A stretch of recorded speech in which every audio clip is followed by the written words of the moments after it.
Hello and welcome to AFRICUNIA Television News Updates, bringing you update from the African scene, the foreign scene and the world of sports. I am Deborah Ezeh. Many thanks for joining me.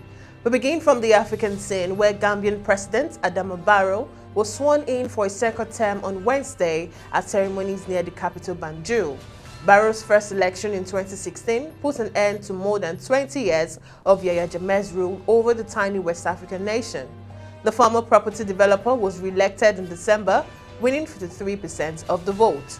He was sworn in for a second 5-year term at a stadium at Kahau on the outskirts of Banjul in ceremonies attended by foreign VIPs that climaxed with a 21-gun salute. And moving on, Africa's top public health organization have called for donated COVID-19 vaccines to come with a shelf life of at least 3 to 6 months to enable beneficiary countries to have enough time to plan and execute a rollout before they expire. John Nkeng, director of the African Centers for Disease Control and Prevention, on Thursday said 2.8 million doses of vaccine had expired on the continent, and roughly 0.5% of the accumulated 572 million doses donated so far.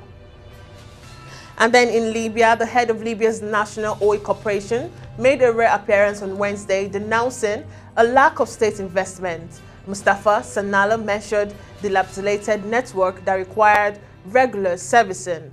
However, a low budget coupled with political instability still keep Libya's economy hostage, and injecting money in Libya's energy sector seems vital since the country is heavily dependent on revenue from its oil and gas exports. And now, in the Republic of Ghana, many have died in an explosion that occurred at Apitis between Bogoso and Bwadai in the western region of Ghana on Thursday. Coordinator of the National Disaster Management Organization, Francis Abeku Yanka, confirmed this to local media. An eyewitness account states, "It is as if we are in a war-torn country. Buildings and other structures were destroyed following the explosion." The police, in collaboration with other emergency service providers, have activated a full emergency recovery exercise. And now in Nigeria, Nigerians may need to adjust their expectations ahead of possible removal of subsidy, as the rising price of crude oil may push premium motor spirits to 403 naira per litre. As of January 14, 2022, PMS pricing template was 403 naira per litre, making a subsidy differential of 241 naira on every litre sold in the country.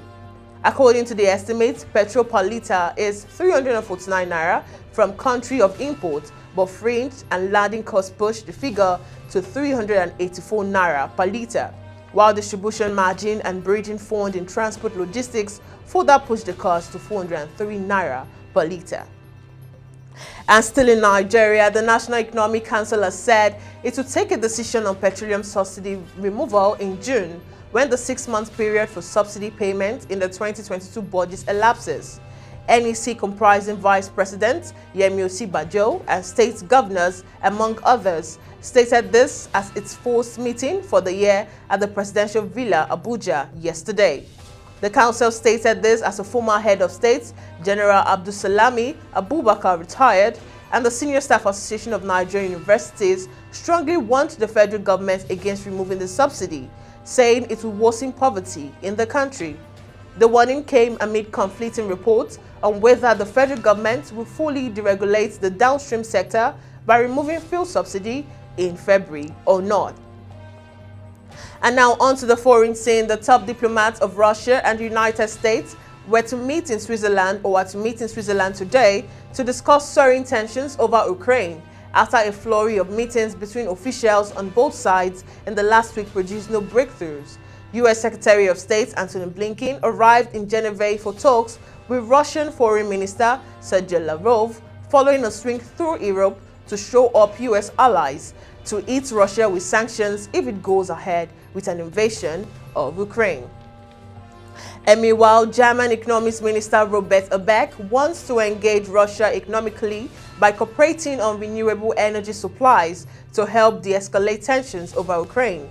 He said in an interview published today, German Foreign Minister Annalena Baerbock called on Russia on Thursday to step back from escalating the situation, warning it faced a range of sanctions if it acted aggressively. And still on the foreign scene, U.S. Department of Homeland Security, it is requiring that non-U.S. essential workers, such as truck drivers and nurses who are crossing borders or land borders, be fully vaccinated against COVID-19, effective Saturday. The U.S. land borders with Canada and Mexico had been closed to non-essential travel for 20 months because of COVID-19 concerns. And now we head to the sports scene where Kane has issued a rallying cry to his Tottenham teammates to take advantage of playing under Antonio Conte and work to return the club to the highest level. Spurs finished in the top four for 4 successive seasons between 2016 and 2019 under the guidance of Monsieur Pochettino, but have recorded 6th and 7th places finishes in the Premier League since the Argentine was sacked in November 2019. And now that's all we can take on News Update today. Now, to stay connected and updated to our news and other programs from our subsequent program bulletin, follow all our social media platforms on Jointim, Pangram, Instagram and Facebook respectively. Subscribe to our YouTube channel and also visit our website on www.africunia.tv. Once again, I am Deborah Ezeh. Have a lovely weekend.